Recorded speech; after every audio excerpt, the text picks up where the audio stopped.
I'd like to call the meeting to order, the Board of Leavenworth County Commissioners. I'd like to invite everyone to stand for the pledge. I pledge allegiance to the flag of the United States of America and to the republic for which it stands, one nation, under God, indivisible, with liberty and justice for all. For the record, all three commissioners are present. I'd like to start with a moment of silence and remember the Harold Denholm family, the passing of Harold.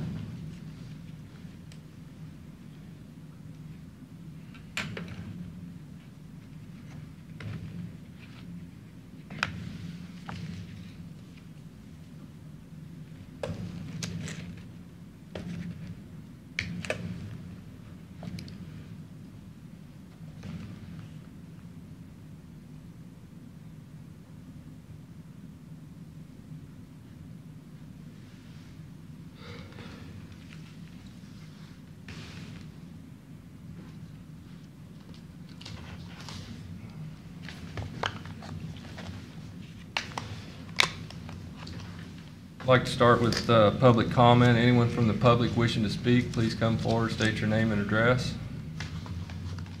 Seeing none, we'll close that portion of the meeting and go on to administrative business. Mark, do you have any administrative business? I have a couple of items today. First, we had talked earlier this month about the access management plan and setting up a work session for that. Yes. We're still compiling the data, and with the holidays and some other things going on, we've had some staff out. So we'd like to ask to have scheduled that for January 16th if the board's okay with that. We originally we're trying to get it in before the end of the year, but I'd like to ask for an extension to January 16th. Okay.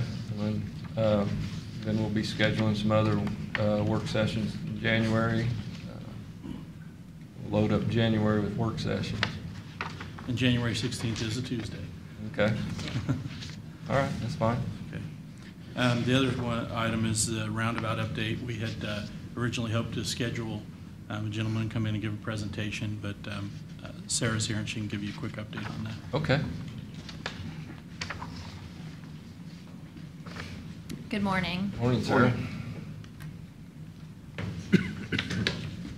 Dr. Russell is unable to make it here this month, but he looks forward to coming up with a time at the end of January or beginning of February to come in and give a presentation. So I'll be able to get you an update on available dates for that and get him on the schedule once he's available to give me a few options.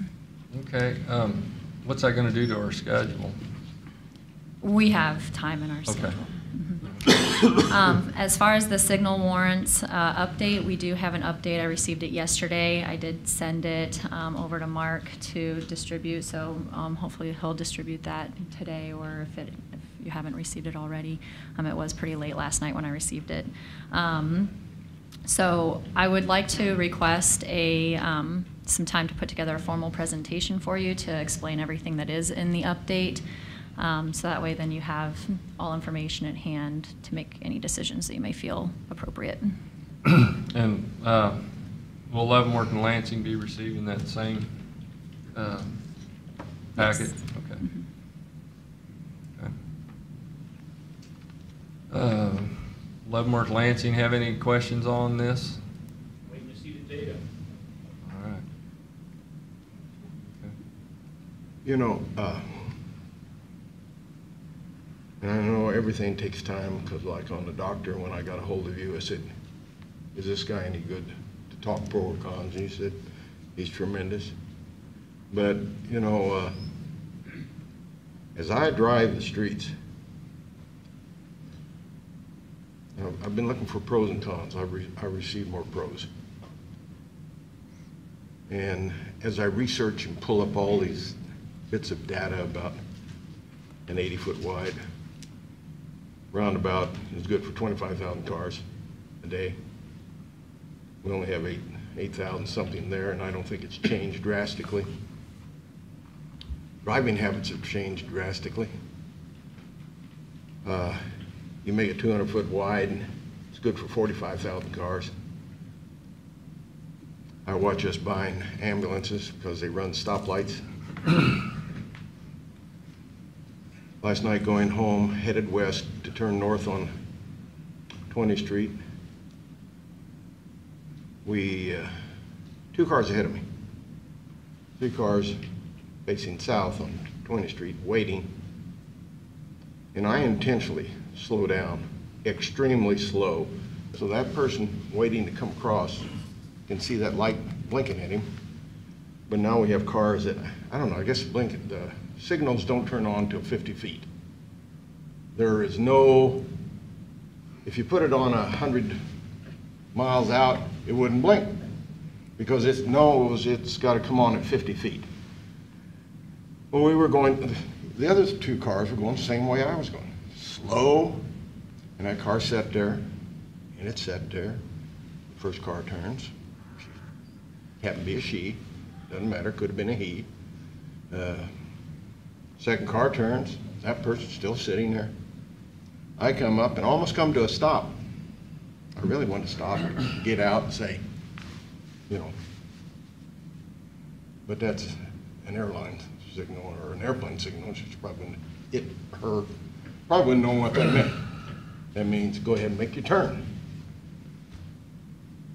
Now,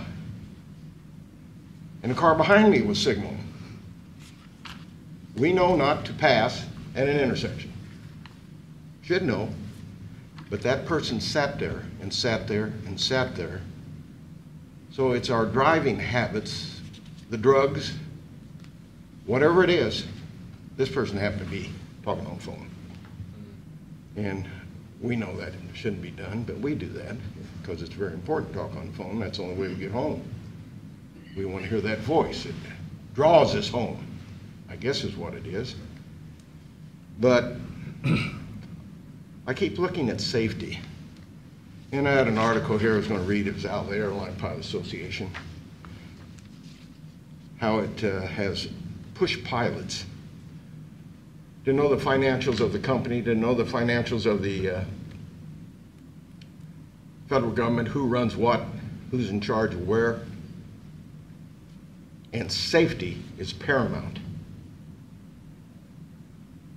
The bus that crashed down in Mexico, most of the people did not have their seatbelt on. So we're going to blame the driver because there were swerve marks all over the highway. Yeah, he was probably speeding, had to get back to the ship. Got to be back to ship on time, so he's probably speeding. Who knows what happened. But Grandma and her grandson died. I don't know who the other ones were that died. We're thinking this new thing coming along where it will drive the car, and you just sit there, I guess, and do your cell phone and your computer, and it's going to take us down the highway. Safety is paramount. I never, and I hope society takes this in the right way, and you can make out of it anything you want to make out of it. Looking out for was me. And if anybody died, it would be me first. So in taking care of me, I was really taking care of the passengers. Safety is paramount. You have a Brazilian airline, 4-engine jet, that crashes and kills a whole bunch of people because it runs out of gas. Safety is paramount. I have somebody keeps telling me, well, just put the goddamn stoplights in or the 4-way stop, and if the city doesn't care, who cares? No, somewhere somebody else has to care about safety. So I don't know what the gentleman, the doctor was going to talk about, but I'm sure he's well versed in his subject matter. It's getting extremely hard. Everybody's talking on their cell phones. Well, you're not going to get killed talking on your cell phone coming to a roundabout, but you will get killed going through a stop sign. Somebody said, well, put a 4-way stop. Well, somebody told me from the city, I won't mention who it was, well, we'll slow the speed down. Well, city, you don't enforce the speed laws anyway. You allow trucks on there. It says no trucks above 3/4 ton. So much talk that goes on, so it's really getting confusing what I'm going to do. But I just keep getting data and comments from people saying that they're very concerned go to DeSoto and Eisenhower.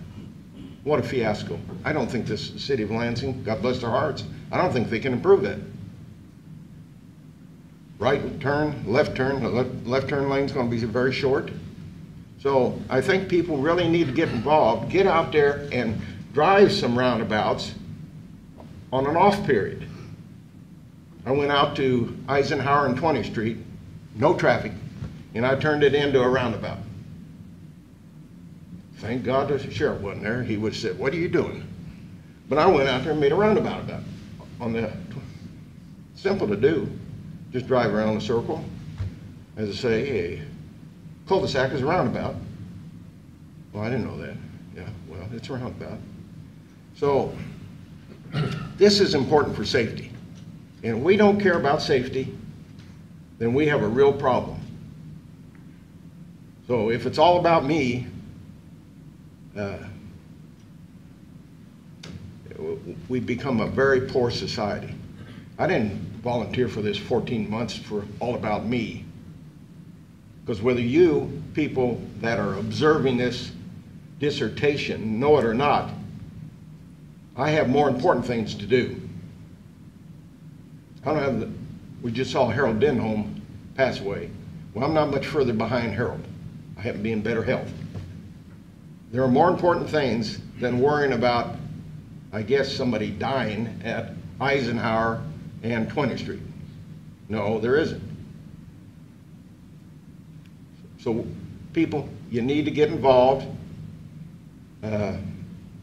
We're elected to do what we think you want us to do, and we try to do it, and if we're not doing it, you de-elect us, and that's not a big problem with me.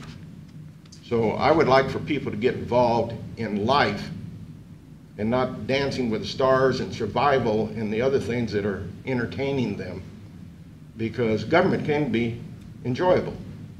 It really can. If everything's done right, you get money in, you spend it properly, and everybody gets a little improvement in their life, and we're not overtaxing. So sorry for the dissertation, but I'll tell you that this is a serious subject. So go out and study the roads the next time you're out and see what's taking place. It's very sad. Well, Commissioner Klemp, I agree. Safety is paramount. When it comes to something like this, I think the city of Leavenworth, city of Lansing, has a lot to say about it. The three of us, we represent the rural area of the county. The people that live in the city, they have us and the city commissioners, but we are the only representation that the rural people get.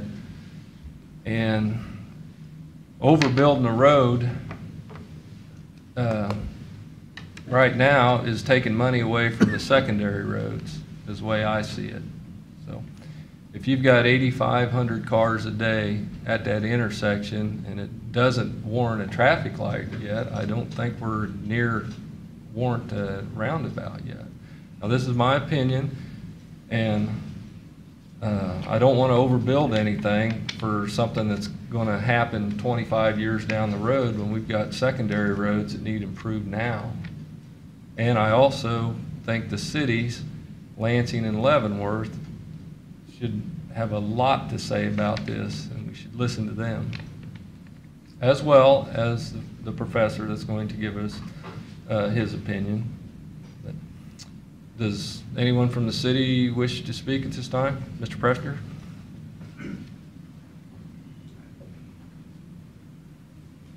Morning, Mark. Morning. Mark Preisinger, Mayor Pro Tem Leavenworth. As you consider this, one thing I keep going back to is a contract that was signed by the three governing bodies, the Leavenworth County Commission, City of Lansing, City of Leavenworth, and it does clearly state that a traffic signal will be there. I'd ask that that be implemented. It's been 2 years since we passed the tax increase. Nothing's moved. I know the study's going to come and the professor's going to come and speak in 6 weeks, 8 weeks. We're just delaying it. I guarantee you, you can find anecdotal information on a roundabout, a stoplight, or a rotary that one will be better than the other. It'll be a personal choice. I still fall back on the contract. We have a contract, let's move with it. Let's get this project moving. I think a roundabout possibly might be safer using Commissioner Klimt's examples. But if we're all about safety, let's move all the speed limits down to 10 miles an hour throughout the city and put speed bumps every 50 yards. That'll slow things down. I think that intersection, 8,500 cars right now, could easily go up to 15,000 in 5 years with the development out there. I can see the southern part of 20th Street, or whatever the road's called on the Lansing side, being expanded. I don't think a roundabout will be able to handle it. I think a rotary would. There's a difference between a roundabout and a rotary. A rotary, you can move into a rotary at 30, 40, 45 miles an hour. A roundabout, obviously, we're going to cut it down to 20 miles an hour. I don't think that intersection is built for a roundabout, but possibly a rotary. If you want to put in a rotary, open up your checkbook, because you're going to have to have a lot of land acquisition. You're going to take out a couple houses on the south side, possibly some of the property on the north side, to make it a rotary that will handle that traffic. There's going to be a lot of traffic there, the industrial park, people coming from the southern part of the county coming through, and I think a stoplight is warranted. That is our agreement. Let's get it moving. We can talk this thing to death. We can find an expert on roundabouts. We can find an expert on rotaries. We can find an expert on traffic signals, and they will all push their particular peanut that will say this is the best thing. And it's going to be your decision, but I ask you, let's make this decision. How many more studies do we need? We know where we are. Make your call. There's 3 of you up there. Put a motion on. Let's get it moving. Let's get the project going. Thank you. Well, when we do that, Mark, we will pull out the contract. It doesn't say stoplights will be put there. It says traffic lights. Doesn't say traffic lights. Signals, I'm sorry. Well, Signals. There we go, see? But the thing is, and if there's any acquisition, there's not much more acquisition. The houses that you're talking about are probably already being included in the program. That street. There's no houses, tear down on the houses on the south side of 20th Street, Eisenhower, included in this development, is there? Instead of talking about this today and then talking about it next week again, Right. we discuss this when we make our formal presentation. So there's many statements here that we need to address. Yeah. It's not anecdotally correct. Yeah, so I agree.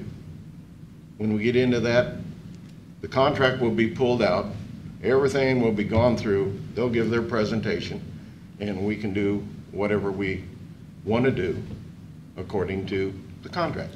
Yeah, and I would ask that you do it with, proper dispatch, do it as quickly as possible, as expeditiously as possible. Once again, we passed the taxing, the 20-year increase. It's been 2 years now. How long has this contract been in effect? Has it been over a year that we signed the contract on? We'll pull that out. Whatever the date of that is, and still nothing has happened. And now we're talking about roundabouts, rotaries, or stoplights. Well, let's settle it, and let's get the design work going. Let's get some bulldozers. Let's widen that road. Well, we are proceeding forward. There's nothing being slowed down. It's not being slowed down for the roundabout. So let's wait till next week. We'll have all the data here. The 3 of us will make a decision from the data that we have.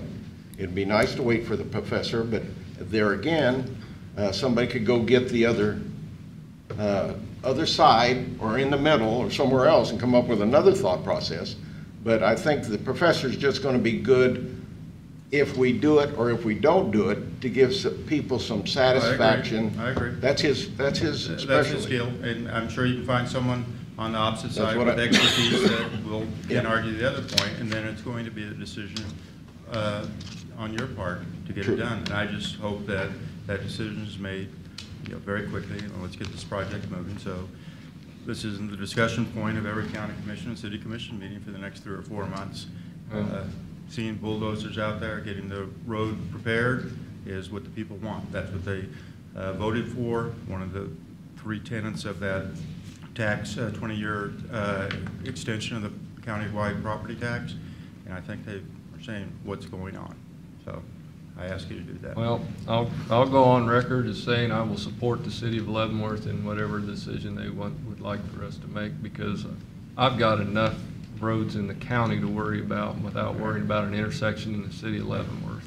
And when it is all compared for cost, et cetera, I think that we have seen some reports, where they put in the cost of maintenance of a stoplight, including city employees. I don't think that should be included. We have city employees. It's not an additional cost for those city employees to do that. But I think a report may say, well, we put in some cost there for a city employee to do some maintenance on it, an extra cost. Well, that is not an extra cost.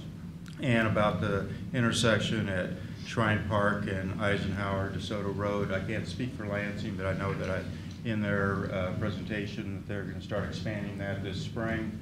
And I think that intersection is going to become much better. Yes, it is a bottleneck.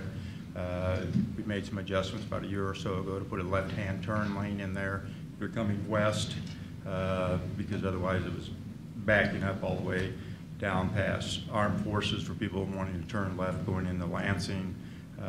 It's still not great, but hopefully with Lansing's improvement of DeSoto Road, that will be improvement. I can't speak for Lansing, but I do remember the presentation. All right. Thank you. Thank you. Mr. Miller, you have any comments? Nothing to add. All right, thank you. So we're going to reschedule whenever we can to Thursday. Thursday. We'll have their presentation of the information we received late last night for next Thursday, and then we can still have the doctor come in if need be later in January, but we'll have that presentation for you next Okay. Thursday. That'll give the city enough time to digest all that information. So you say next Thursday is when the presentation would be, a week from today? Give you something to read over the holidays. Okay. Anything else on, sir? No, sir. All right, thank you. Thank you. We have anything else, Mark, for the consent agenda? Nope. You commissioners had a chance to look at everything? Yeah. On the consent agenda? You have any questions? There was Any one, commissioners? Bill? one thing on the finance. Okay. There's a lot of things on the finance. You know, they pop in here and you wonder, well, what the heck does this mean? $100 and some thousand for this. And I had a good meeting with Mark the other day about different questions. And on the policy manual, I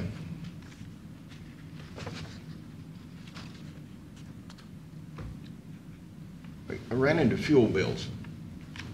Now, I know this county bids for the salt and sand, and the city's a participant in that. Is that not true? That's correct, we do. Okay. Do we do that on gasoline? No, I think what we do now, it's a price, guaranteed price Yeah, on I know the that. certain percent of the rack rack price of the day on fuel. And that's what I mentioned the Like other a few day. pennies. You know, Southwest is a very intelligent airline. The rest of them weren't too smart, but they went out for multiple years. But I see all the cities buy fuel, don't they? So I don't know why we're not bidding the fuel for the cities. I don't think that's a pecking order thing. If the city can save money by the county bidding, I was talking to a company yesterday, and it was ungodly how much gasoline or diesel or what they buy, and they go out at least the year, and it was an ungodly amount in how much money they save. So, you know, and there's other things that we're going to be studying that somebody goes, nah, I don't want to give that up. But I think anything that we could bid for in mass that would save the cities and the county, I think it's a good idea. And it isn't delivered in one day at one time. It's delivered whenever you need it to your delivery point. And you're absolutely right, and that's kind of what the county has done, is negotiate a price for the, on the price of the day for fuel, and it's so many cents above that rack price, and it's delivered, and you'll call the day before and get a price. Right. And sometimes they'll say you'll have to call again in the morning because we can't get it delivered that day. And that's pretty much what we're doing, and that's what you'd want to do on a bid, because I believe KDOT went out for a bid when fuel prices started spiking years ago, and then they came down before the bid, the contract was up. Well, somewhere you have to go for the company, you know. Well, you just got to go a certain percentage of the price of the day to be a fuel bid. So But I don't think Southwest did it that way. I think they bid for that year, and it wasn't, well, I'm gonna call today and see what the price is. I ran into one here for, nothing against King Construction. Is that for the, 182nd Street, current KTA bridge, isn't Yes. it? okay, I just, I see 219,000, and was- that hasn't reached money yet, but, that Yeah, was- that was on the KTA Bridge Approach Project. I see the sheriff goes, and nothing against sheriff now, sheriff, just calm down. I had $1,475 to co-op. See, the sheriff pulls in, and who do we get our gasoline from? The shop gets their diesel fuel and gasoline from co-op, bulk. Okay, And actually, the sheriff also purchases fuel through the road department. Yeah, I think what you're seeing there is actually the road department billing the sheriff for Yeah. their fuel usage for the month. very good. So we have key controlled pumps, and Okay. it's charged out. So, That's very good. EMS, I believe, just purchases at the pump. $34,171 to Free State Electric, and I imagine that was for relocating lines. It says here 179th Street. Mhm. Now, my question is that included in the amount that we've already said we've spent, or is that an extra amount? I'm just wondering how That's far. part of the project cost. Part of the That's- project that's- cost. In other words, it was at 7 million, not for 179th, for 147th. Now, and if we do something extra, is that to keep adding up? Yeah, that's part of the project. That was part of the Okay. estimate. But, I think this is good for, the people sitting out there, what do you guys do? We do a heck of a lot. I mean, I spent a whole weekend reading policy, and that's what Mark and I went over, policy. They talk about, you can carry a weapon, but certain places you can't. We know you can't carry one across the street. There's other reasons for not being able to carry a weapon. Now, maybe other governments and people don't think that the people need to know why decisions are being made, but they do need to be made. That's part of the education of life. Maybe some people don't like to be educated as they get a little bit older. Mark, $19,188. Mid-America Regional. Not Mr. 9/11. Yeah, not you, Mark. Yeah, a special check to Mark. It was for 9/11. Yeah, that's the 911. 911. That's part of 911. the annual agreement with the towers and the radios. We're paying Mark. Yes. We collect the funds. We collect 9/11 funds. Somebody had to build the towers. We're part of an agreement, though, that allows us to access other towers and everything. Okay, very good. And maybe there's citizens out here who don't care about that, but I think they do. Other than that, I have no problems with the minutes. I'll move to approve the consent agenda. Second. I got a motion and a second. Any further discussion on any of this? And I guess we were wrong. We should have done a motion and a second and That's, discussed it. we still discussed it, Commissioner. Thank you very much. And, Aye. Aye. Aye.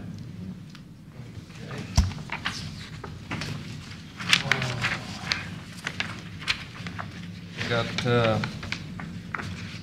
the budget amendments. Yeah, we do have a few budget amendments as we're wrapping up the end of the year.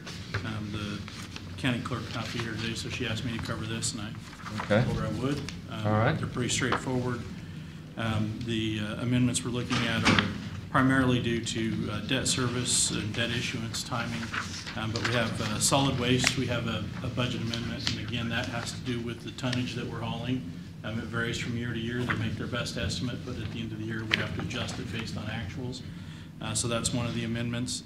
The other one is debt service and tax bond 2016B. Those are two separate ones. But again, those are based on the timing of when the debt was issued as to when the payments come out. So after the budget was approved, debt was issued, and therefore we need to amend the budget to allow for those payments this past year.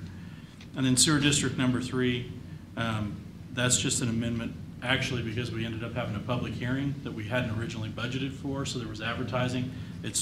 Well, you're looking at a proposed budget of $103,000. The amendment is actually just a few $100s $500. to. Oh, I was gonna say, we didn't pay $103,000. No. For advertising? That was pretty good advertising, but no. We could have paid off the debt. Yeah. Yeah, no, that was just to, we have to amend it up to the full amount that we expended. So those are the items being considered for amendment. Again, all of them related to just timing of when things happen, and also the solid waste, that's gonna be probably an annual issue. Can you do this all in one motion? Or do we have to do each entity separate? Well, first, you do have to have a public hearing because they are, Okay. Yes. it is budget amendment. And since we are approving the sewer district number 3, that one should be handled separately. Separately? The other Okay. ones can be handled in one. One motion. Okay. And then- So we ready to open up a public hearing then? Yeah.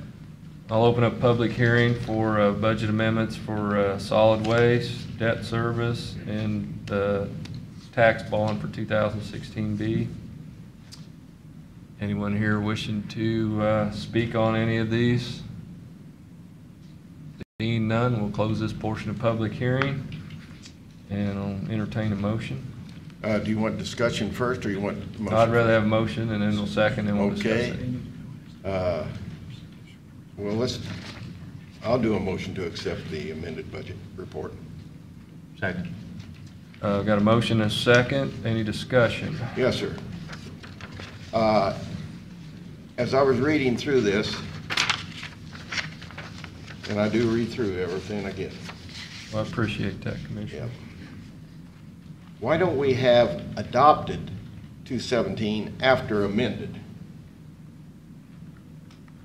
You know, well, no, excuse me, that's not how I want to word that.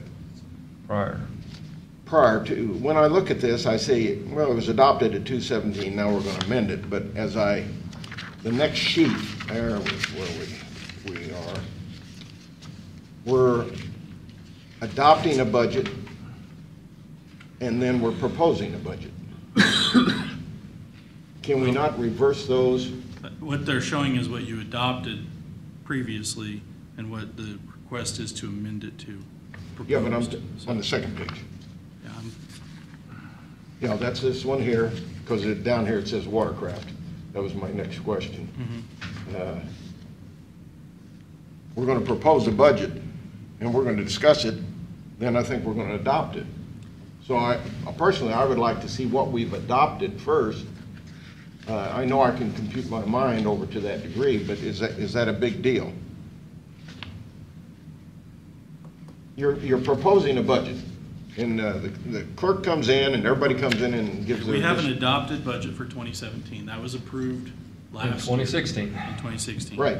Now we're at the end of 2017, and they're proposing, and maybe instead of say proposed budget, it should say proposed amended budget. Thank you.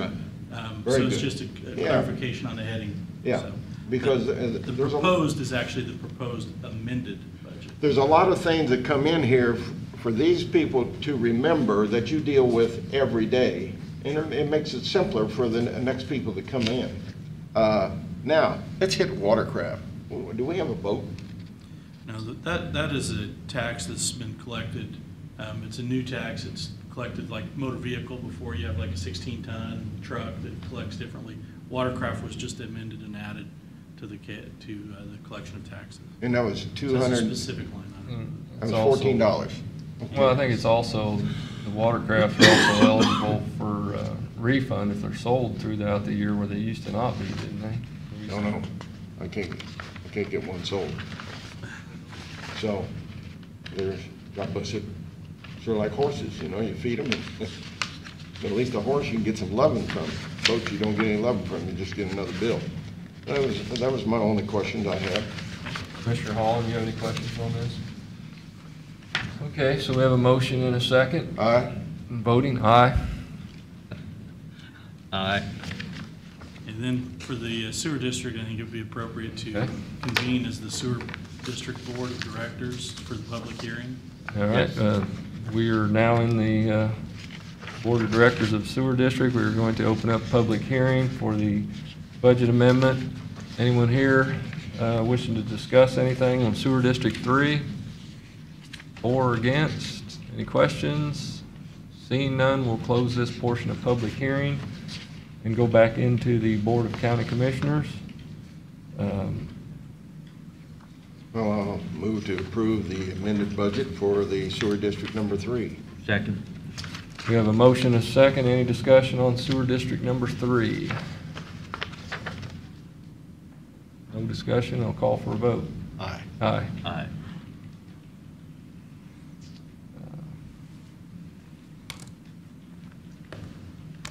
Anything else on budget amendments, Mr. Lawfrey? I believe that will take care of the budget amendments. Okay, so now we're ready for personnel manual discussion.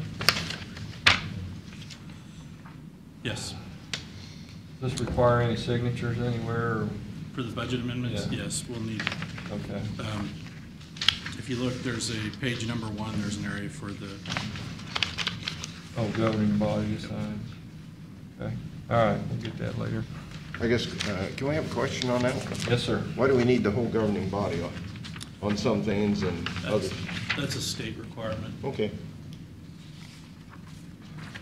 Okay. that was easy, wasn't it?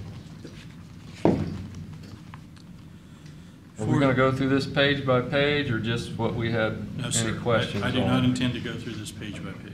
Okay. We did have a work session. We've had this throughout the last year. As we've made amendments to it, we've brought those amendments forward and allowed the board to review them. We also had a work session where we brought the amendments that are in here that have been implemented. So to is this. the 500 longevity raise still in here? Yes, it is. Yeah. I thought we didn't want it in here. No, And that was is sick not- leave payout, I thought. Sick leave Yep. payout was removed. Removed. The longevity is something that was approved during last year's budget cycle. It's something that the Sheriff's Department has in their pay plan.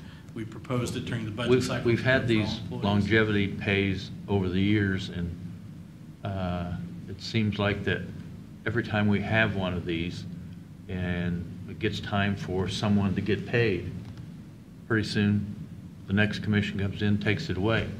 And I think we're going to get back into the same trouble where we run out of money. And with having a tax lid, we don't have the like, Our bonus, this was a 500, I believe what was taken away before was, if you had 20 years, you got like a $5,000 bonus. And Yeah. it about broke the bank. So this is a proposal is a one-time payment of $500 on a certain anniversary, when people reach certain anniversaries. But I It was understand this- where, But the tax, we've got a tax lid now. We can't just raise the mill levy whenever we see fit. And this was adopted and presented during the budget process. It's just. it's funded for next It's funded, year. it's funded through the employee benefit. It is, I mean, I understand what you're saying. That is true of all of our expenditures. Right. The But tax lid could impact any expenditure in the So general fund. we're gonna or rob any- Peter to pay Paul if we don't have that come Well, I think that's. years down the road if we don't have that funding. I think that's a discussion that would have to be had again with Each any budget year. item that's in the budget, from budget year to budget year. As a staff, we prepare a budget, and if we can't balance that budget, given the restrictions on the cap on the mill levy, then we have to decide where those cuts have to come from. But Two things, Bob. I heard the sheriff already does that. yes, the Sheriff's Department does Isn't have that this in neat? place. Well, wait a minute, did that go through our budget? That was approved 2 years ago for the sheriff, Who approved it? this board, They approved it, see? his pay plan. Not me. But there's a different pay plan. Right. But back to your point, we can always take money from secondary roads. No. Oh, no, wait a See? minute. So that's my point. No, Well, I thought that That's you my was, point. you were We're robbing hitting. Peter to pay Paul. Well, I think what I got that I thought you were leading up Yeah. to, what I thought you were leading up to is when the bonuses were taken away, some people was due for a Right, bonus. that's what I was leading up January to. 5th, and they took them away January 1st. And Right. there was people. There's that- people that lost $5,000. Right, just, Yep. right. And then You know that they did. I listened to a lot of stories. Yeah, I've heard a lot of stories too. Said, My I ear's mean, been bent many a time. Right. Well, I think what we've discussed Especially throughout when the this person last got it year in is December. that Yeah. the boards at the time make the decisions for the funding. We've had that discussion numerous occasions this year. Likewise, this policy and procedure manual is adopted by this board and could be amended by this board. Can't be amended by anybody else, has to be amended by the board. It'll be reviewed annually. But again, the expenditure of these funds for the longevity is no different than any other expenditure. It's every year it will have to be reviewed, and any year that the funding is not available for it, the board will have to make that decision. So it'd be, excuse me, I guess what I don't understand is why even have it? Well, we used to have you got a longevity step increase when you reached I could an see, anniversary I could date. see you got $500 when you got 20 years, or, that's quite an accomplishment. Yeah. That could be taken away just as easily as this plan could be taken away. So why have it? It's an incentive to employees. It's to reward them for their longevity. That's what the longevity's for. Why have health insurance? Why have dental and vision insurance? Why have any of it? It's a Well, benefit. you're bringing up for- another thing I'm it's a going to benefit- ask. It's a benefit for the employees that was discussed and proposed and approved. If the board does not currently approve it, then this board can remove it as well. And that's the conversation that we're having right now. but that used to be the pay increase before this little guy I came thought along. that's what the pay plan's for. We give raises periodically, yearly. Why do we have to now go to, I guess I'm a little confused why this conversation wasn't held when we did When the we budget budgeted. and approved it, and why well, it I've wasn't since held, got more information. and why it wasn't had when we had the work session, Right. because I could have easily removed it. And I don't have a problem today if the board says to remove it, we can remove it. But I'm confused that the conversation's starting today. Well, We would have started, Dave. I was because confused knew- too when I started hearing people Well, losing we had a work session. $5,000. And I you didn't came know in and that. met with me and discussed it. Yeah, Yeah. but it was like in It the happened. old days, at the end of the year. Yeah, I know. People told me it happened. $5,000. That's a lot. Well, Some maybe it's people not- missed it by a week. Yeah. But Man. where I'm going is back to where this little guy that set up a pay plan, not a pay plan, to pay at the start of the budget year. Because always at the end of the year, it was, you got enough money in your department to give maybe a pay raise, you got enough money, and everybody had enough money, and you don't like the word slush fund, I gotta come up, what word do you like? There has to be a word. Reserve. Reserve, that's good. Is that good? Well, what you're talking about is when somebody's making a budget in June of 2016 for December of 2017, Mhm. we can't forecast to the dime. So there's always going to be a buffer in that Yeah, not on budget. pay increase. No, not on pay increase, but No, there's a I- buffer within the budget. We need And that's what I a think that's quarter of what- a mil increase, or we don't need it.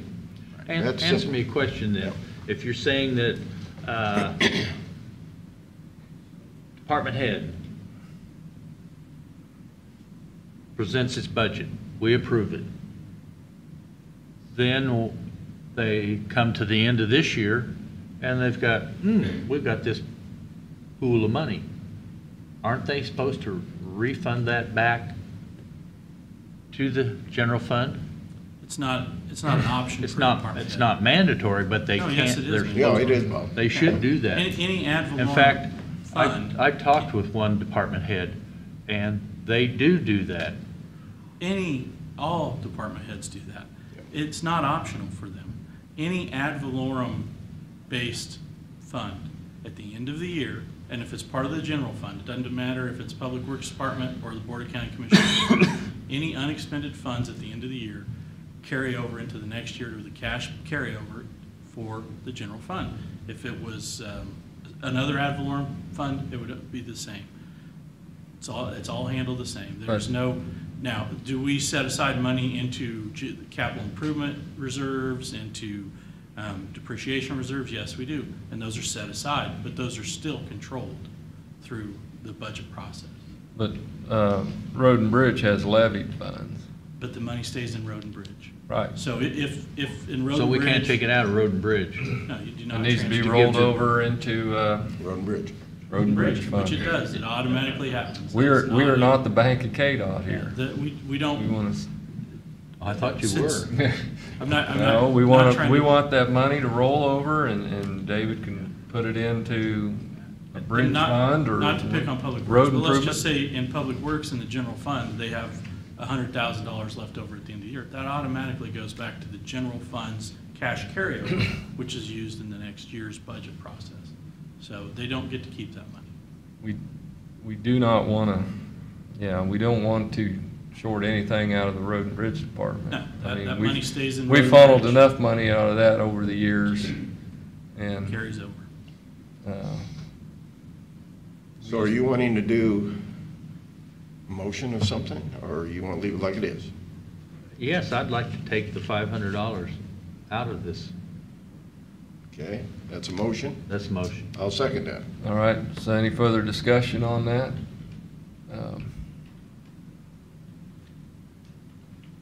On the bonuses, like you said, the bonuses replaced a step increase. When they first implemented them, they used to get a step increase, and actually employees would rather have the step increase because it paid into the retirement. You got that, and it just kept going. And for some reason, the board decided to do the bonuses, and they were, what, 500, 1,000, 15, I don't know. But anyway, at 25 year, 20 year, 25 years, you got $5,000. And that was the cap, of course.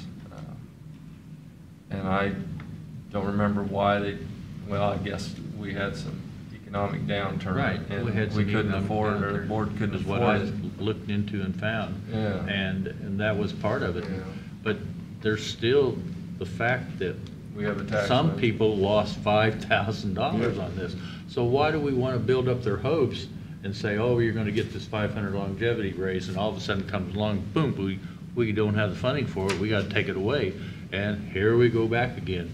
And we tell Well, the same man, oh, you don't get your longevity raise. I believe Mr. Lawfrey had the numbers that we needed on employees that were eligible when we did budget this. And I think that's what you do every year. Yes. And I don't think we got one certain year that, 300 employees are going to get a bonus. No, it's See, spread out. that's what happened back then, was a lot of people got We big did have bonuses. a large hiring spree in the 80s. Yeah, And yeah, I do know that. I remember that. Well, we have, again, we've set it up in the employee benefit fund. It's budgeted, the funds are there this year. There's no guarantee that they'd be there in the future, and I think as we do our budgets, the employees would know the following year that it wasn't there.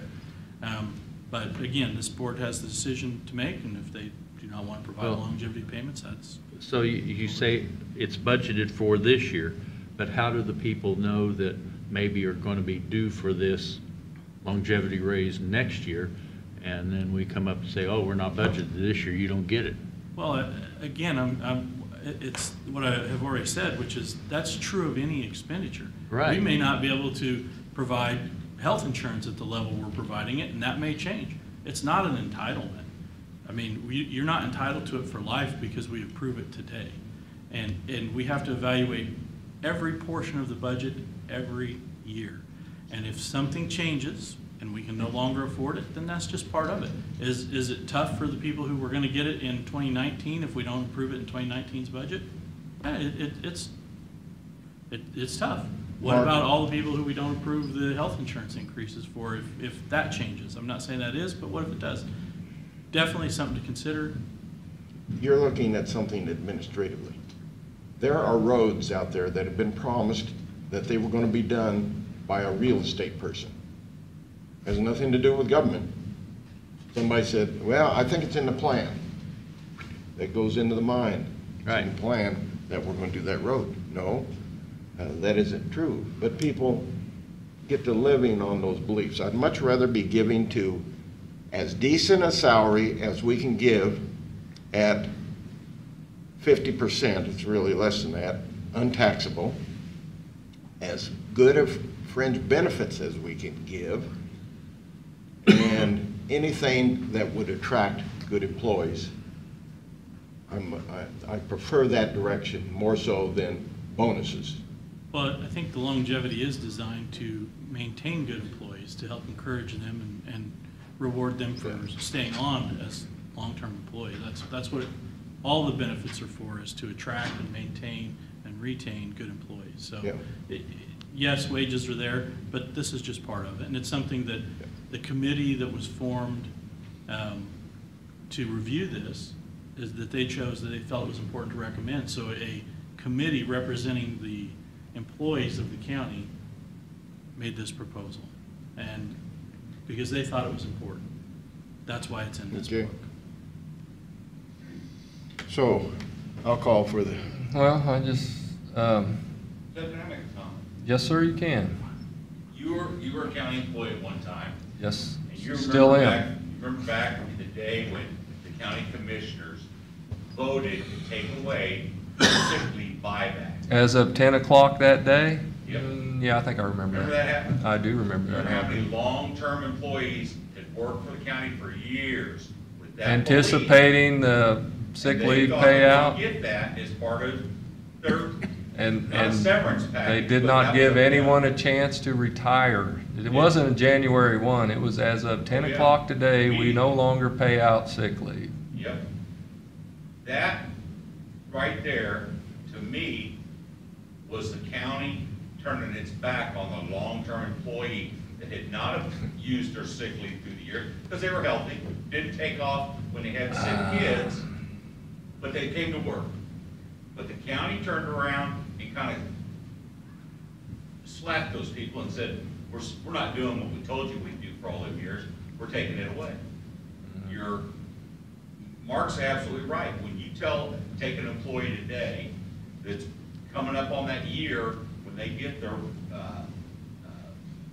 $500 for longevity pay, today you say, okay, we're not going to do it. How many people does that affect that we're counting on that coming here pretty soon because they're getting to that mark? Hopefully, it'll be the employees that got shorted by a week on a $5,000 bonus. You know, And I get it. It's Right. it's government business. Right. And that is it's like a piece of cake over here on the corner enticing somebody to come eat the meal. We got some sitting out there too. I wish you'd eat some of them so we don't. Okay. But you're absolutely right, Mr. Berry. The idea of rewarding long-term employees, it saves the taxpayer. It costs money to replace employees, retrain. I mean, it's a bigger picture than just handing an employee $500. Right. That $500, if this employee stays around, is going to save you way more than $500. I could go out to the public, to the 76,000, take half of them. How many of you get bonuses? Probably the majority would say, no, we don't get bonuses. We get a job that is offered to us. I never got a bonus from the Navy. I got sadness leaving my fellow pilots and my fellow aviators and my fellow Navy guys. That was sad. Luckily, I only had two sadnesses in my life. The other was TWA. You get VA benefits? Huh? You get VA benefits? Do I get VA? I get a deductible VA. There's a difference. You know what they told me I went up there to check in with the VA to get my benefits card, Mhm. start my medical file. I no longer am entitled. I did my 4 years. Congress voted it after I got out of the Navy that I'm not entitled to that no more. They changed it, and it changes periodically But you got it. because I applied at the right time. I was one of those lucky people that applied at the right time. But the point is, But they didn't change it later. well, that's life. That's what I'm saying. You got it. They didn't change yours, but they changed mine. Yeah, they had changed it just before I went. Somebody said, do you get TWA or do you get VA benefits? I said, haven't looked into that. My dermatologist moved, I followed him, and at that time it was open with a deductible. They like me because I pay a hunk of money to them. The other ones paid their life to them, possibly. So bonuses is not what life is about. You know, your bonuses, if you do something, you feel good, that's a bonus. You feel good that you've done something. You've went out there and figured out how to attract all the cities to buying gas through the county for 3 years, and you get it for $2.06 a gallon for the whole 2 years. That is a bonus. And then you say, God, I did something good. I gave something back to society. So I'm gonna call for the motion. I'm ready to call for a vote. Yeah, We've vote. done. Commissioner Holland, you have any more discussion on this matter? No, I just kind of, I hate to dangle that carrot out there and the next year we throw it out and here we got. Instead Okay. of retaining good employees, we're making our good employees mad. So this motion, if approved, will just remove it for the employees Remove, yeah. that do not work in the sheriff's department. I just want to be clear that it's not removing it from the It'll sheriff's still department. We don't want to touch the sheriff department, my God. All right. We'll let them get totally out of hand. All right, we have a motion and a second. Voting, I vote aye to remove it. I vote nay. I, We didn't even question your conflict of interest, did we? I don't, Oh, you're they're not still- gonna give me a bonus. Yeah. Oh, maybe I should abstain, okay? No, God. You got a conflict of interest over that. I got a conflict of interest over that. Okay, so that Okay. was one item. That was one item. Other items, other I issues. thought maybe we should give a gold watch when you came on instead of when you retired. You know, So you know what time to get to work? the people that left prior to me, Mm-hmm. their families got to go on a trip, and they got a gold watch. I got a drug test on my last trip, a goddamn drug test. Now, what was I proving? But I got a drug test, and I got a old clock in the mail. It wasn't even a mantle clock, and my family didn't get to go anywhere, you know? But God, I did get my benefits. The ones that I knew I was going to get. I didn't get the gold watch. I wasn't working for a gold watch. are we still questioning? No. No, Nope, we're on to the next. Anyone else have any other questions? on- Nope. Yes, I do. All right. good. What you got, Commissioner Uh, Hall? When are we vested And capers? Vested in in capers. capers? It depends on what year you started. It's variable depending upon the year that you started. 2000. So, Because but how There- many years there are does three it take? di- Well, there are three different plans. Yeah. Three So- different tiers, depending on what year you started. There's a tier So- one. So employees who start today, 5 years. So 5 years, you're vested. That's correct. Okay, then why, on the eligibility requirements for continued participation in the county-sponsored group's health plan, the individual has to work 10 years if you're Yeah. vested in 5? Yeah, I saw that. You saw that too? Yep. Because you mean the retirement benefit? Right. So if you retire from the county, you have to be here for 10-year retirement before you can participate in the No, you retirement just told me benefits. it's vested at 5. That's not what I asked you. What I asked I- was, are you saying You're vested the at 5 policy years. portion in here that you're questioning is that in order to participate in retired benefits, you have to be with the county for 10 years? That's my point. One of them ought to be changed, either the vested. Well, we can't change capers. Nobody in this room has the ability to change capers. So if you want to change this policy, we can to match Yeah. the 5-year vesting in capers. Yes, But that's what I think want to We do. would also need to talk to our insurance. I think company. if you're vested at 5 years, you ought to be vested for I mean, you're going to get a retirement, maybe it's not going to be much, but you're going to get a retirement. Well, then. Still gotta get 85 points. So at 5 years, if you were gonna retire at 5 years, you'd be on Medicare. You'd What's be- wrong with that? Not a darn But, thing wrong with it. but what You'd I'm have to have saying certain is, age you requirements. still Right. would, Yeah. you You won't only be have 10 eligible for like vision or dental coverage. You wouldn't be eligible to participate at the retirees benefit. But you're vested, In capers, yes.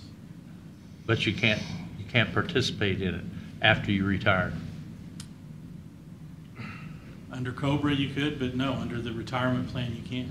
So Cobra's you- only 18 months. Yeah, Yeah, Cobra's you- only 18 you- months. so- We're talking healthcare. You- And just like Doug said, you're probably going to be 65 or whatever your age. You would be extending this to, So you very- can you'd change be this. expanding the group of What I'm, employees that's what I'm eligible wanting to do, considerably what I'm wanting to do is change the 10 years, to 5 years. 5 years.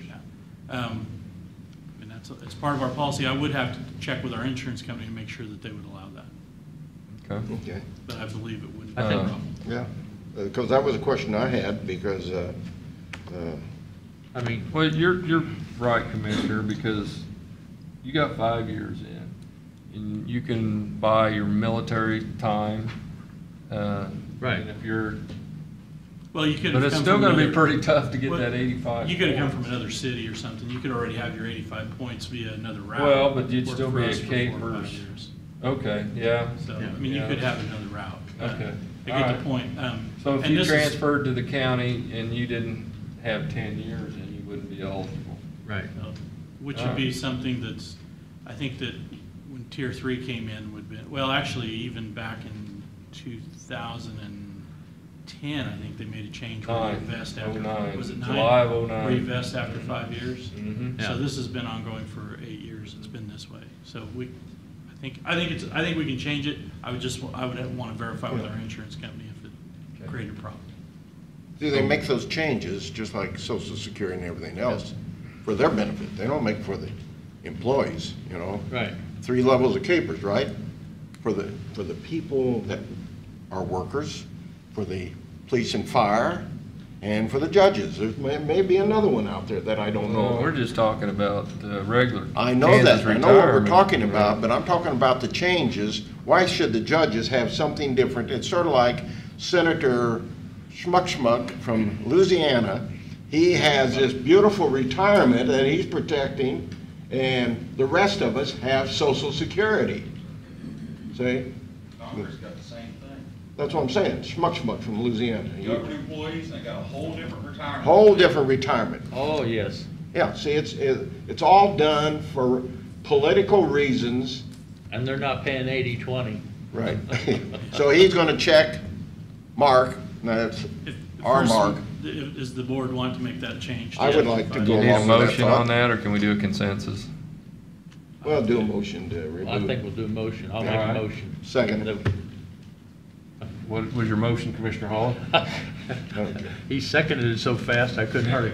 That's all right, we know what it is. I make a motion that we change the 10 years to 5 years on the eligibility requirements for continued participation in the county-sponsored group health plan. You already have. Second, any further discussion on this? We already had the discussion, didn't we? Well, Yeah. We got we it out of thought- sync. All right, so, Aye. voting, aye? Aye. All right.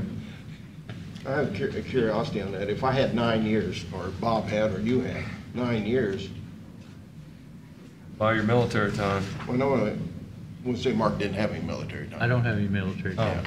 So that person wouldn't qualify, because he only had 9 years. Wouldn't qualify to participate in the retiree The benefit. way it's set up now, is Yes, that's they true. won't be qualified. Yeah.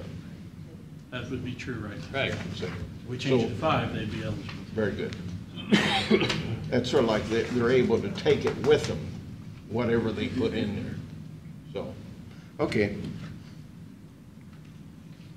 Other items? On exempt employees, report vacation leave in 4-hour increments. No less, no more. That's the way it's set up currently. That's the way it's in here.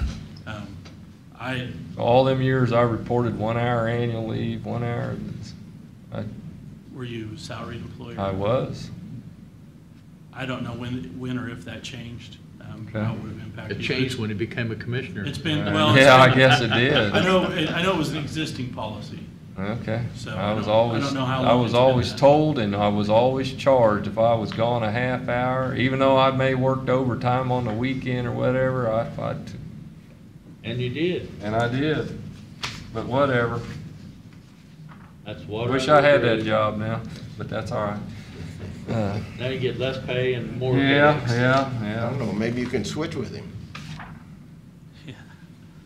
I'll run that by him. I think he'd decline. If he's smart, he would. will. Let's see, and then on no use of sick leave within the last 2 weeks you're here. That's a good idea. I've seen that happen. Yeah, that- Even with a doctor's slip? Even with a doctor slip, Well, what if you're on FMLA and the doctor says you can't come back to work and you're gonna end up retiring and FMLA has different restrictions. We're Okay. talking about an employee who comes in, gives 2 weeks' notice, and then calls in sick 3 of the 10 oh, days. okay, So, all right. Doctor noticed. You ever notice the handicaps? You get out, you run into Walmart. That doctor, Well, he's taking care of business, let me tell you. Physical therapy. Yeah, physical therapy. God bless their hearts. Okay, now we got, oh, I'm sorry, you guys have any other Nope, questions? that, I'm trying to run through, what I had What highlighted. page you on?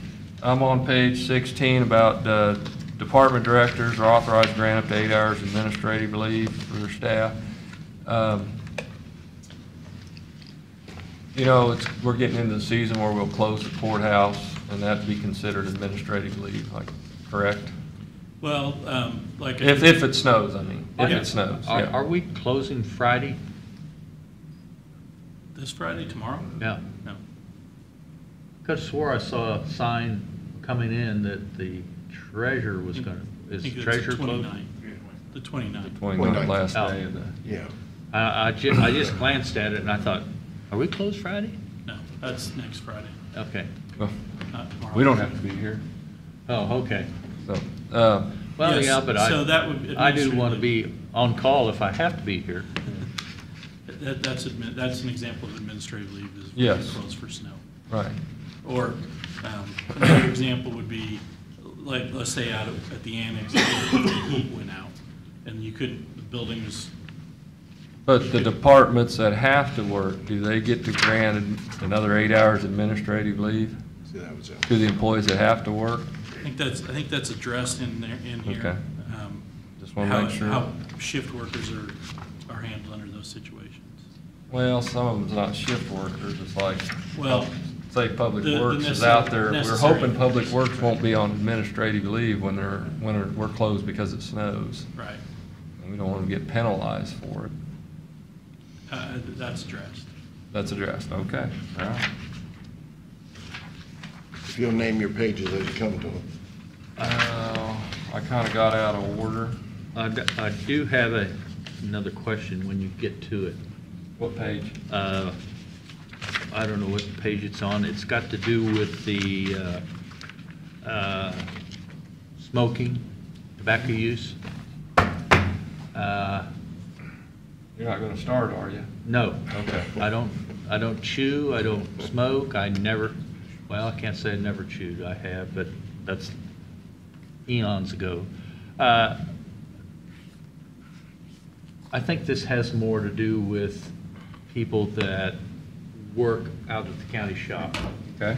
I think they maybe don't smoke in a vehicle, but I think some of them do chew tobacco in grater or, I'm sure they do. does that pertain to them? Well, this policy would apply to all employees, and it's currently in effect, so if that's happening, then it's their supervisor who would need to Supervisor. be made aware of that to enforce it. Okay, I think So it's, if there's a cup full of chewing tobacco in it, then there's a problem. right, okay. I'm just, I'd like to see, of course, I'd like to see everybody quit. I mean, I think it's a good thing. Well, it But- said 20 foot of any entrance also, Yeah, and I don't think that's followed. But that's up to department heads and up to the county administrator, since he's in charge of the county now, to ensure.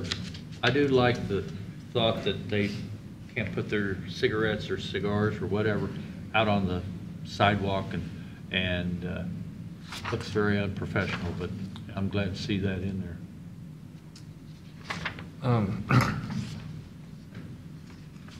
On the Page 24, 24. overtime compensation. Okay, Once again, this has to do with Public Works. We used to have an emergency overtime policy that if you're called back and you don't have your 40 hours in. Yeah, I think that's a call-out policy. And we did discuss that we do need a call-out policy. Yes. I don't believe that is addressed in here, but It's not. It's a separate policy. And Okay. that does need to be addressed. and It we needs to have- be addressed We have because discussed it, and emergency because- callback and, you have employees who would get called out on a weekend or maybe even a holiday who didn't have 40 hours in yet, that they should be compensated for or that. there was a Otherwise- holiday in there. Yeah, otherwise you wouldn't be able to get anybody to come in if you weren't. That's correct. But yeah, that's a call-out policy versus Okay. an overtime policy, and that is something we're working on. Okay, all right, thank you. good.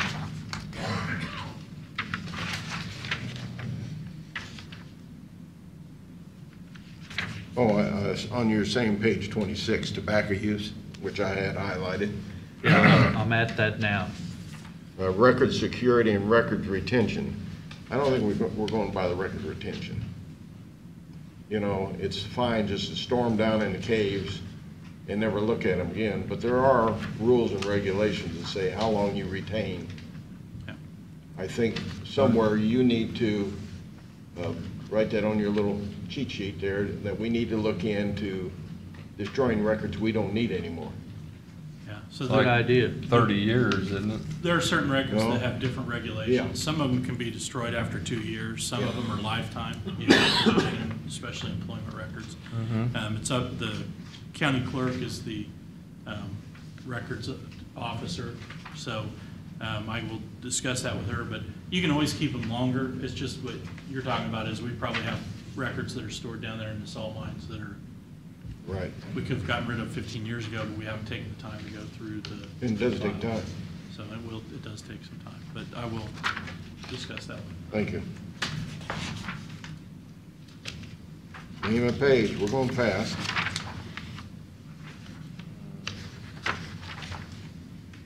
Ooh, safety policy. Oh, no, we won't talk about safety. One more question on, because we were just on Road and Bridge and Uh-huh. tobacco use. Will everybody get a packet of this so that they know, you know, some of them maybe don't know or won't know. Well, a lot of what we've discussed is in the current personnel manual, and all employees should have received that when they started. But yes, we will, once this is adopted, we will distribute it. Yeah, new because version to we've all changed some of the policies, Yeah. and some of the people that's Well- been here a long time, maybe they won't. We'll make No. sure all employees. I get think the it'd be version. appropriate as a department head, Have a like at a meeting. safety meeting. Yeah. You know, we have monthly safety meetings at Public Works. That's a good idea. Not the department head. And like I said, anybody can go online and, Yeah, it's available on our intranet, but we'll make sure that they all get a hard copy of it. How Yeah, about precluding it with a sheet that shows what changes were made? Because, you know, the average individual will go sit down and read 108 pages. That's true. So, it made, you know, the changes.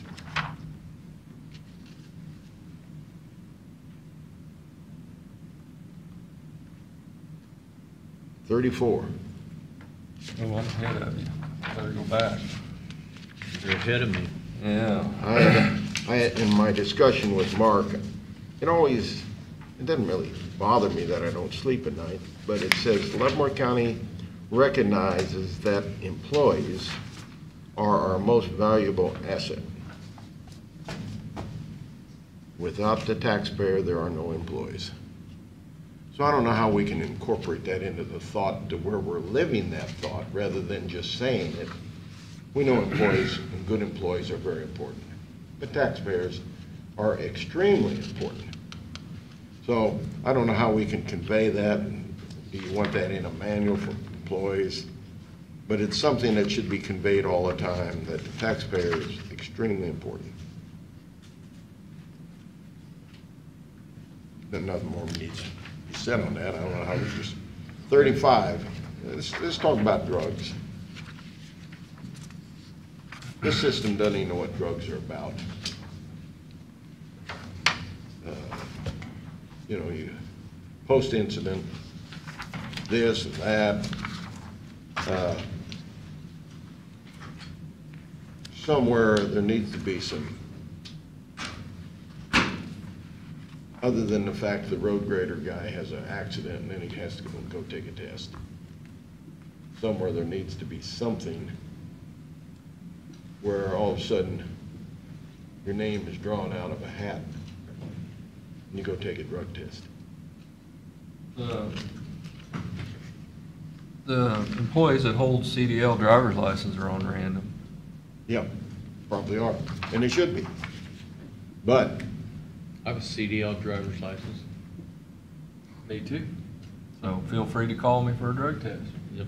Good. So, okay, just a thought.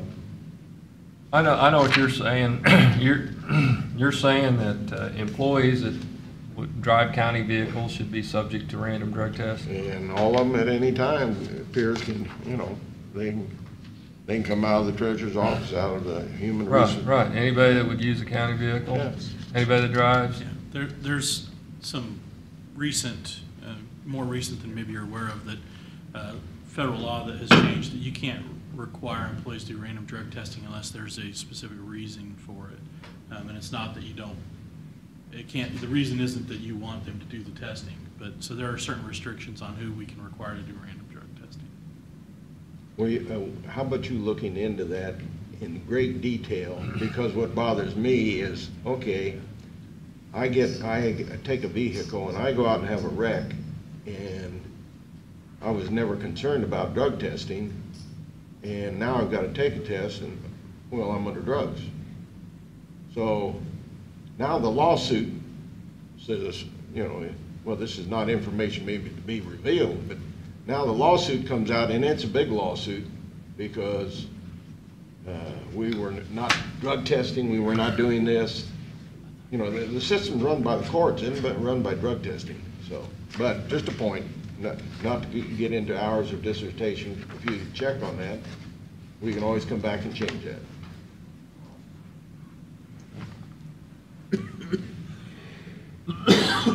Concealed, 39. 39, okay. We are Concealed going through care. this pretty much page by page. Yeah, concealed carry. Mark and I had a very good, that was our Mark. We had a very good conversation on that, of why. 39. 39, right in the middle, concealed carry. Going through those pages. We know the judicial over there, you can't carry in there. We can carry here, but it's interesting what he brought up, and it's very logical. You're in EMS, and all of a sudden, you have the right to carry. That's all right. Except you get called out to go to Fort Leavenworth. Well, you got to get out. They got to send another man up or another lady up because you got to get out the corner because you can't go on the base. You don't have the right to carry. They don't recognize that. Now, if the sheriff department, I don't know, they recognize the sheriff department probably, that he can go up on the base, but they wouldn't recognize. So it was a good point of why maybe EMS shouldn't have right to carry. I don't go along with it. They should be somehow allowed, but you know, the fort's the fort. You gotta live with the fort. So, but the presentation, everybody else, and that's what sort of bothered me, was department heads can determine that. I don't think that should be that the department heads with our. The department heads would have to have a legal reason why. They should have. So that's what the point is, that in the example I gave you with EMS, they have a legal reason why they can't Yeah. conceal carry. Not just because the department head is opposed to concealed carry, but because they have to have a legal reason why, which we review. I guess could we change that where our EMS people are required to have a weapon? You know, they're out there at a scene of an accident. They're still not gonna let them on the fort, Yeah, well, we don't know that. so. They're required because, you know, they're out there on the road and there's been an accident and there's some bad dudes out there involved, so I don't know. Just look into, it's not the biggest thing in life. Provost marshal could change that though. Say again? Provost marshal is bought Yeah. Leavenworth. They can put a memorandum out allowing whoever they want to have a weapon on post. Probably. Not make an exception for EMS. Always have to go home or go to the man cave, put it away.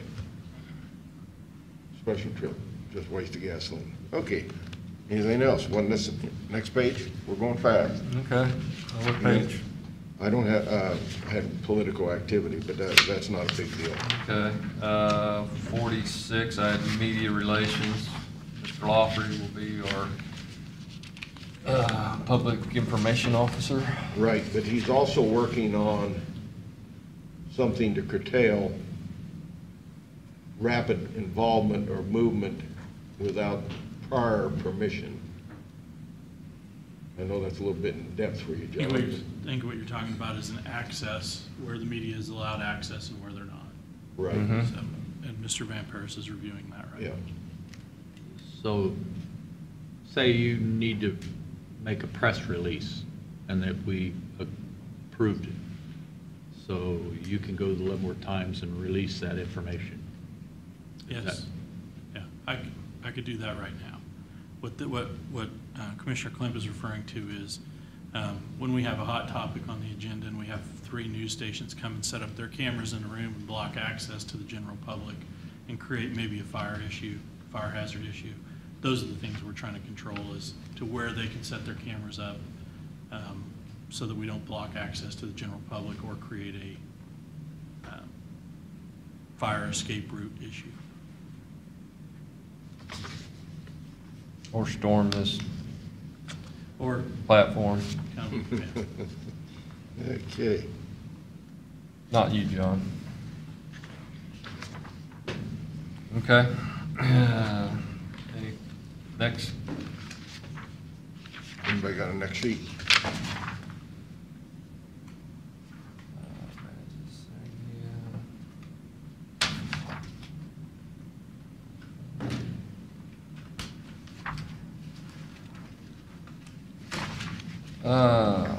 Page 53, disclosure of confidential records or information unless directed to do so by the department head.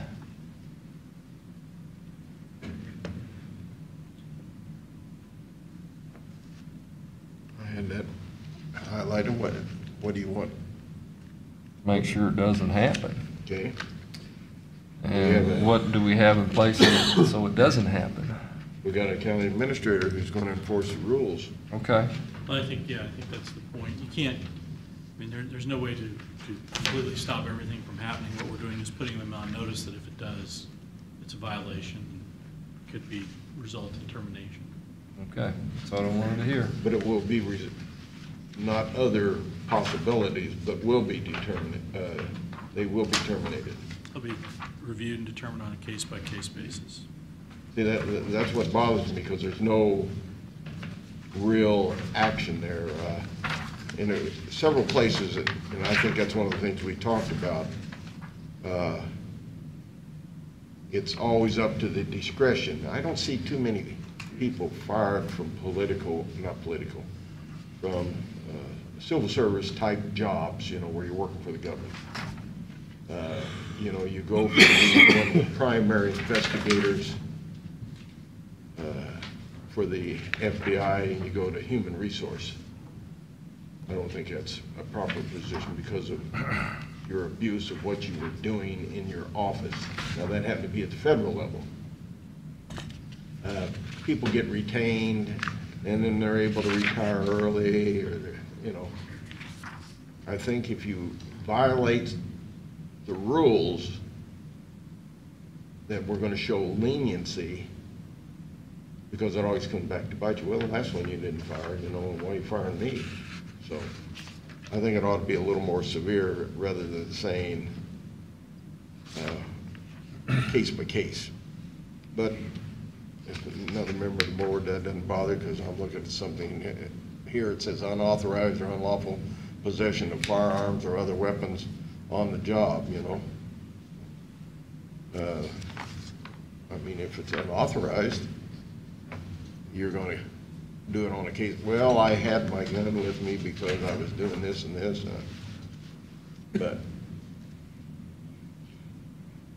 I can tell that's not a high priority thing, so what's your next page? 66. 66. On the operational expenditures, maintain a minimum. Is that ever a problem? Has it been a problem in the past? This Being able is- to do that? This is this is a new policy in establishing reserves. Okay. We did begin that discussion during the budget process, and this is, and when you talk about funds at the end of the year that are unexpended, the idea is that to start utilizing those to establish a reserve. Now, those Okay. reserves are completely controlled by the board during budget approval, so. Okay. I had a couple, before that, you went ahead. Oh, I'm sorry, I skipped ahead. No, don't be sorry, that's all right. Page 59 had to do with, We're going backwards. yeah. Well, he didn't say what page he was going to next. It has, the complaint or It said allegation is in 59. If the complaint or allegation is in regard to the conduct, you know, because this has been a problem that is gradually being straightened out. Conduct of Human Resource Department or the county counselor,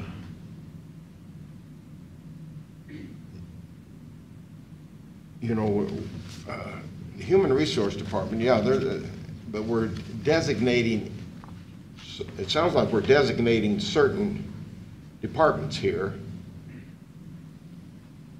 because it says Human Resource or the county counselor. The employee who receives a complaint or allegation will immediately notify the county administrator. Why are we limited to those two? Well, I think that you have the ability to, at any point, when you have a complaint of misconduct, we want to make sure the employees know, one, that they can file that complaint Right. with anybody who's appropriate, but two, to let them know when it's appropriate for those two particular instances. So typically, a complaint would run through Human Resources. If the complaint is about Human Resources, where do you go as an employee? So if it's the county counselor, where do you go as an employee? So we've said those two specifically go to the county administrator because of the involvement in any complaint process. So any complaint that would come forward would normally go through those two offices. So if it's about one of those two, it needs to go around those two offices. Okay, so this is going around, rather than it could have said if the complaint or allegation is in regard by any department, go to you. So you're just saying you're limiting it to the two. What if it was against the treasurer? They would have the option to go to the Human Resource Department or the county Okay. counselor or me. It just sort of sounded like it was being directed against those two departments. Now, it's just that they are typically involved in any complaint process. Who monitors page 63? Refrain from using social media while on work time or equipment. Huh? Do you think people do that, Commissioner? No, I don't think so. Does that come directly to you? It'd be by their supervisor. So if a Supervisor. supervisor has a complaint against them, they would look into it. Or if they're notified that a complaint is, or that they've been violating, it would go through their supervisor and follow all the other complaint process. Can we really control that? It's pretty tough. Mr. Barry's doing it as we speak. Or is this an after effect? Well, Again, we- it's a policy so the employees know, don't do it. Yeah, How do you enforce it? It's just like the speed limit. Just Yeah. because the sign says you can't speed doesn't mean you aren't gonna speed. It just lets you know that there could be ramifications if you do speed. This is a policy that says you're not supposed to do this. If you do it, there could be ramifications. So, will it stop it? No, the speed limit doesn't stop speeding. But it will allow us to take action if they do violate it. but if the speed limit was violated and you went before the court and got a $500 ticket, it might get out in society that, you know, we probably shouldn't be driving along. Same thing with any of these policies. When we enforce them, that's what gives them validity. And we would enforce any of these policies if it was required. And you were on 66 and you got your question answered. I did, and I've jumped quite a ways ahead, so I'll let any of you, if you have anything between 66. Well, I had one on and- 69, but it has since been answered, and that was, you know, public records.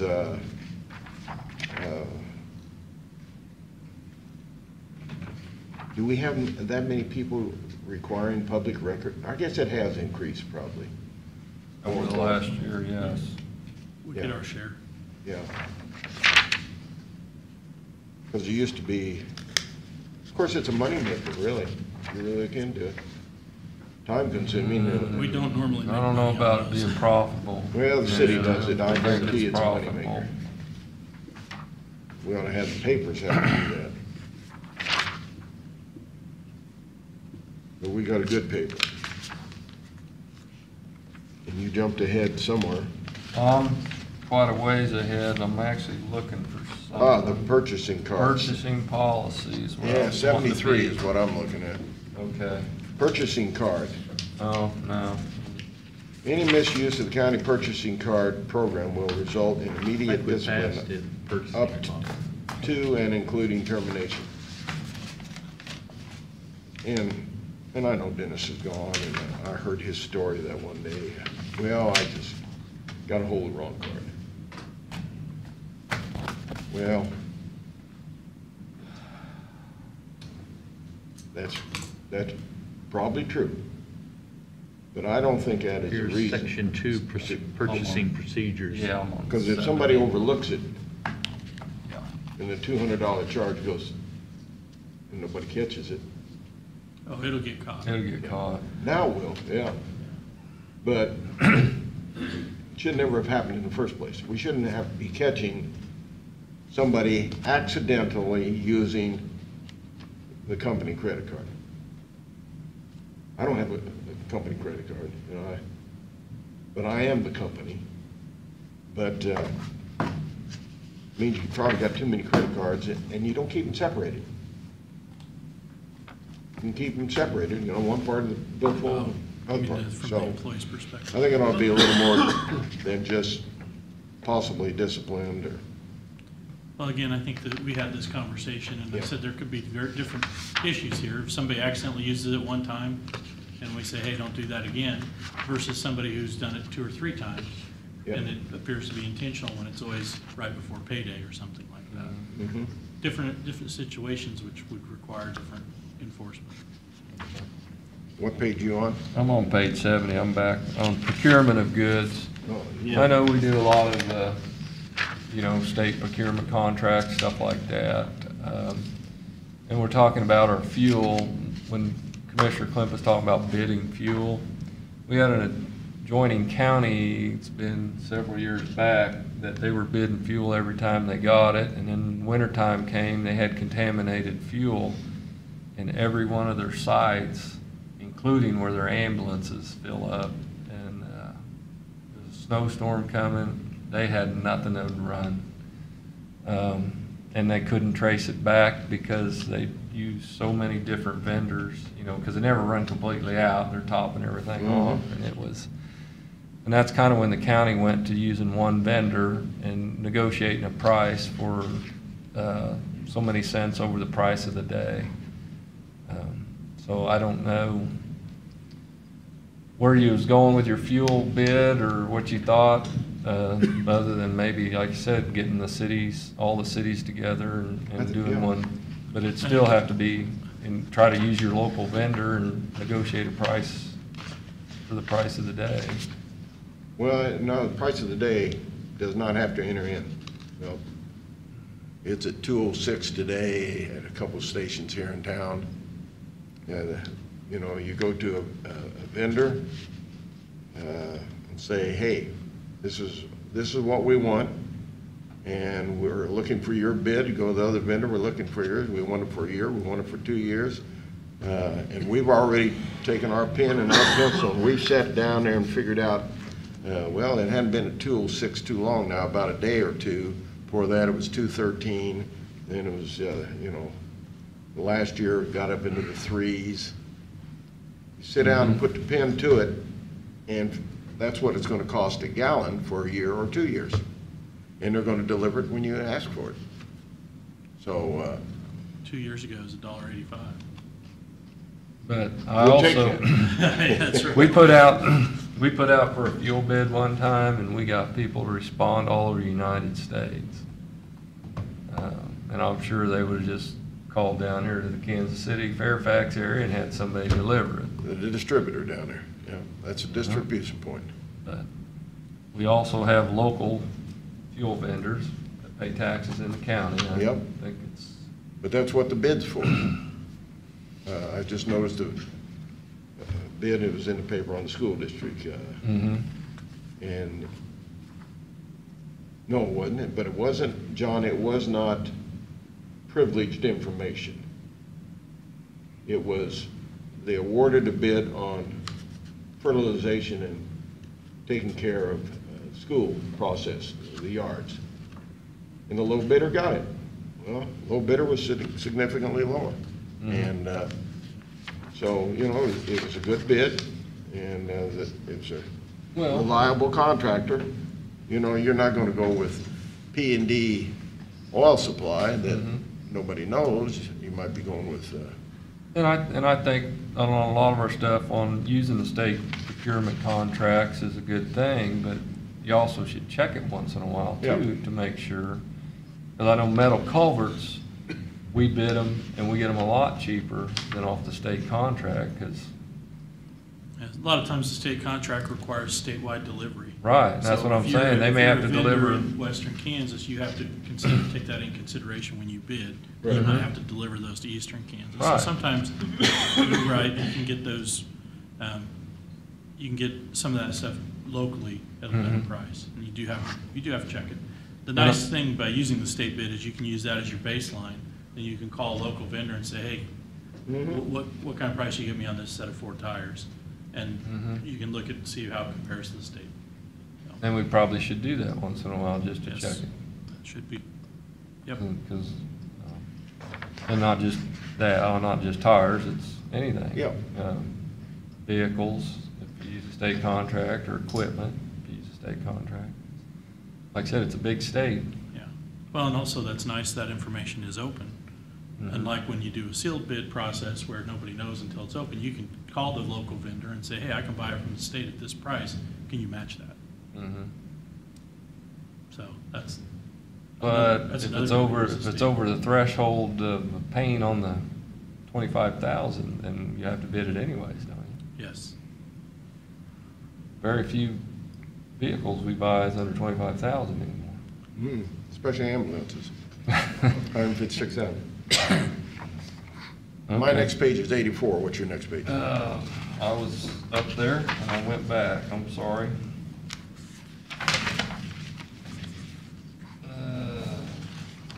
We're getting close, because them last few pages don't amount to. No, they don't amount to much. Okay, what were we at? Asset tags and inventory. Some years ago, a program was started, and I thought it was a very good program, that everything was inventoried, everything. You rolled it over a chair, and on the bottom of that chair was a number. Yeah, that's true. You required us to work some Saturdays in doing that. And it got, but once it was done, it was an easy process. We done inventory. Yeah, but we don't do that anymore. Well, not countywide, except each department, I think, did. We did it out at the Road and Bridge Department. Just pretty crude, clipboard. department on. And, of course, there's a file of everything that was surplus, stuff like that. But I just wonder if it was used, did we think it was needed then, or is it needed now? You know, I think now it'd be a lot simpler because you could barcode everything and just run around with the scanner. I don't know. But as the program seemed to work back then, was there need? Did we use it financially? We're still, looking on top of your monitor. Oh, yeah, but now we're talking about something, we're not talking about this chair. Chair. I rolled over 2 chairs, and there was no tags on the Okay. bottom of either one. I think those are full. I think, didn't they pass something about a certain dollar value? Could be, I don't know. Yeah. I just marked I think it. we scaled back on It's basically. chairs. But there is an inventory taken of certain things, and you have a copy of that in your foot. The clerk requires annually that you provide a certain Okay. inventory for capital assets so we can report it to our insurance. You answered that. That sounds good to me. But but I do remember when we had to do every chair, every desk, Yep. every stapler. But financially, it was recommended for something to do with finance. I don't know what it was. Who knows? Who cares? Just a chair. What's your next page? Getting near the end.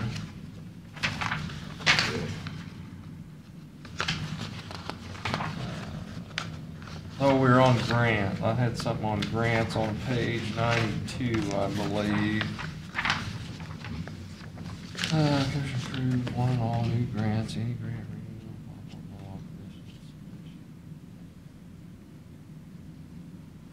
blah, blah, blah, the 10-0 on the grant policy. What's different on that than what we had before is what I was. Any grants we'll have to file through the clerk's office if you got a department applying for a grant, or? I think that's so we can track it for single audit purposes.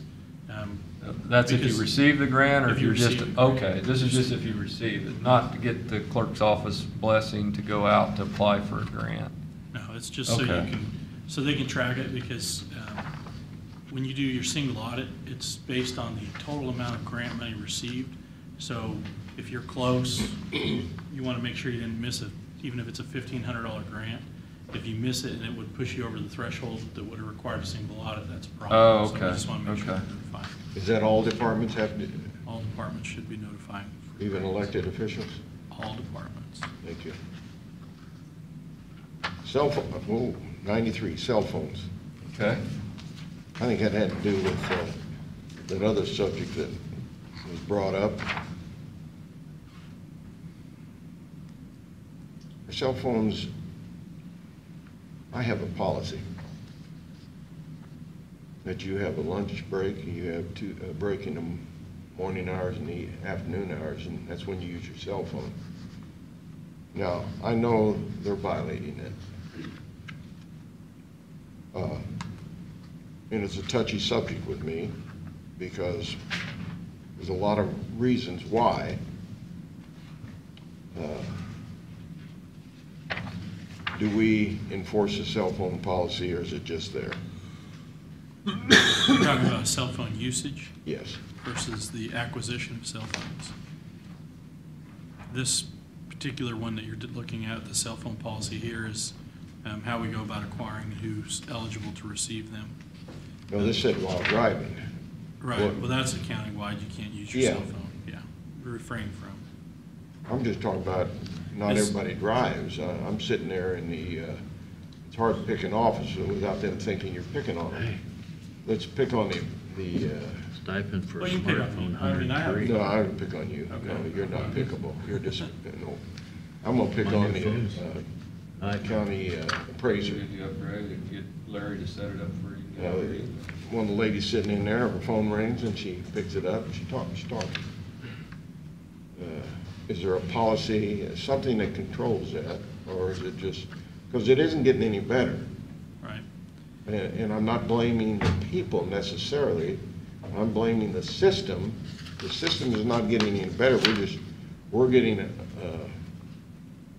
electrified with instruments of communication, good, bad, or indifferent, and it's proving a little bit bad because people are dying. People are getting run into.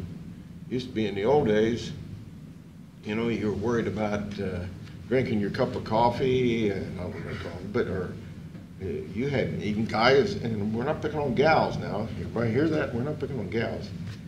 Guys use hair dryers, you know, and they're driving along doing their hair, you know. So there's a lot of accidents that are taking place, and now we're adding electronics, and I don't think it's, how do you control it? Can you control it? Yeah, intersections control it, but they take somebody else with them. So, but I think the policy does protect the county if someone's on their cell phone and they have an accident, that we do have a policy and that person or that individual violated policy. well, they, I mean, we did all we can do other than take their cell phones away. And I Well, you could don't have see a that check- happening. you could have a check-in stand there where you check them in, you come in the courthouse, you know, you put your 44 up there, you know. You're into We the want block. to be liable for people's cell phones. It's just a policy. It's up to Okay. departments to enforce. Now let's talk about page 108. All right, now we're getting somewhere. That's the back and it has nothing on it, but I think I love that have page. That's my favorite page. I'm gonna have to remove that page. Don't remove that page. I get God, was that good reading. now. And I'm sure everybody that comes to our meetings has read that 108 pages.